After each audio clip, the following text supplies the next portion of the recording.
మాత్రేన్ నమః. ఉపనిషత్ దర్శిని 185 బృహదారణ్యకోపనిషత్తు షష్టమ అధ్యాయం చతుర్థ బ్రాహ్మణం తరువాయి భాగం. ఈ భాగంలో యాజ్ఞవల్క ఋషి జనక మహారాజుతో ఇలా చెప్పుచున్నాడు. ఈ ఆత్మను నేనే అయి ఉన్నాను అనగా అహం బ్రహ్మస్మి అని తెలుసుకున్న వ్యక్తి తన శరీరాన్ని కష్టపెట్టవలసిన పని లేదు. ఆ వ్యక్తి సర్వకాల సర్వావస్థలలోనూ ఆత్మగానే ఉండటం వల్ల అతనికి ఏ ఇతర కోరిక ఉండదు. ఎన్నో అనర్థాలతో కూడి ఉన్నది ఈ శరీరం. దీనిలో ఉండే ఆత్మను ఎవరైతే తెలుసుకోగలుగుతున్నారో వాళ్ళు గొప్ప జ్ఞానులవుతున్నారు. అతనిదే ఈ లోకమంతా. అతడే విశ్వరూపుడైన ఆత్మగా అవుతున్నాడు. ఈ శరీరంలో ఉంటూనే సాధనతో బ్రహ్మత్వాన్ని పొందాలి, లేకపోతే ఎంతో అనర్థం జరుగుతుంది. బ్రహ్మజ్ఞాని అమృతుడవుతున్నాడు.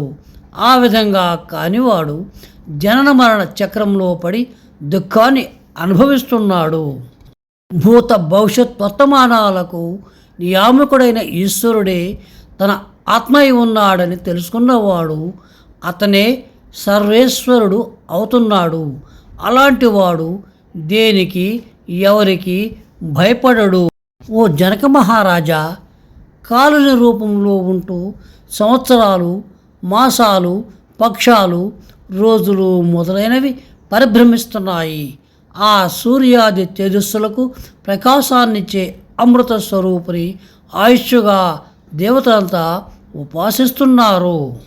ఈ పరబ్రహ్మలో 5 సంఖ్యతో 5 రకాల సమూహాలున్నాయి. గంధర్వులు, పితరులు, దేవతలు, అమరులు, రాక్షసులు అనే 5గురు. ఆకాశం దేనిలో ఉంచబడ్డాయో ఆ పరబ్రహ్మనే ఆత్మస్వరూపంగా భావిస్తున్నాను. ఈ విధంగా నాశరహితమైన పరబ్రహ్మను తెలుసుకొని నేను కూడా అమృత స్వరూపుడైన పరమాత్మగా అయ్యాను. అక్షర స్వరూపమైన ఆత్మను ప్రాణ వ్యాపారానికి, నేత్రాలకు, చెవులకు, మనస్సుకు ఆధారభూతినిగా తెలుసుకున్న వారే ఈ పరబ్రహ్మమును నిశ్చయముగా తెలుసుకున్న వాళ్ళవుతారు. విదేహరాజా, పరిశుద్ధమైన మనసుతోనే ఆ పరబ్రహ్మను తెలుసుకోవాలి. బ్రహ్మదర్శన విషయంలో లేశమైన అనేకత్వం అనేది లేదు.